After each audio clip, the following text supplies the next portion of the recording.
Hello everyone, মৌসুমীর সম্পূর্ণ চ্যানেলে সবাইকে স্বাগত জানিয়ে আজকে একটা ছোট্ট মিনি ব্লগ তোমাদের সাথে শেয়ার করছি। তো আশা করছি সবাই ভালো রয়েছো, সুস্থ রয়েছো, আর আমিও ভালো রয়েছি। তো সকালবেলা উঠেছি, আগেই ভাবলাম আগে ঘরের কাজটা সেরে নিই, তারপরে না হয় রান্নার দিকটাতে যাব। তার বিছানার চাদরটা অনেক দিন ধরেই নোংরা হয়েছিল, মানে খুব একটা তো নোংরা হয় না, যেহেতু আমাদের ঘরে ছোটো বাচ্চা নেই, সেজন্য। ছোটো বাচ্চা থাকলে হয়তো আরও বেশি নোংরা হতো দুজনের, সেজন্য খুব একটা নোংরা হয় না। তো চাদরটা চেঞ্জ করে দিলাম। দেখো বিছানা চাদর, বালিশের কভারগুলো আমি একটু পরে লাগাবো, ধুয়ে রেখেছি। তারপরে আলনাটা তো যতই গুছাই প্রত্যেক দিন তো গোছাতেই হবে, আর কিচ্ছু করার নেই। এখানে হয়ে যায় এলোমেলো, তো প্রত্যেক দিন একটু করে আলনাটা আমার গোছাতেই হয়।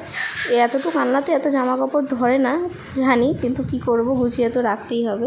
তারপর জামা কাপড়গুলো ভাঁজ করে নিয়েছি, ভাঁজ করে নিয়ে ঘরটা একটু ঝাড়ু দিয়ে তারপরে আমি একটু ফ্রেশ হয়েছিলাম কিনা, স্নান করেছিলাম আমার ঠিক মনে নেই, ভিডিওটা ছিল দুদিন আগেকার। তো দেখতে থাকো, আর ভিডিওটা কেমন লাগে অবশ্যই জানিও। তারপরে দেখো খালি বোতলগুলোতে জল ভরে নিয়েছি। জল এখন যেহেতু প্রচণ্ড গরম, সবাইকেই বলছি এই গরমে তোমরা সবাই একটু বেশি বেশি করে জল খাও।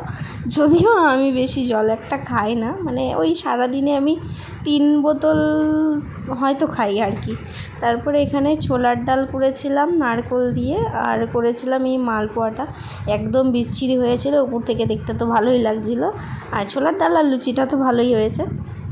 তারপরে এদিকে লাঞ্চের জন্য প্রিপারেশন করছিলাম, এদিকে মসুর ডাল আগের দিন রাত্রে ভিজিয়ে রেখেছিলাম, তো সেটারই একটু বড়া করব, বড়া দিয়ে তরকারি করব, আর কিছুটা ওই পেঁয়াজ কুচি দিয়ে বড়া করব, মানে শুধু খাওয়ার জন্য। এসব জিনিস তো শুধু শুধু খেতেই ভালো লাগে।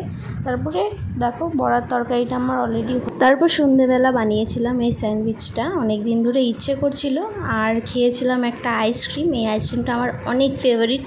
তো চলো আজকের ভিডিওটা এখানেই এন্ড করছি, সবাই সুস্থ থেকো।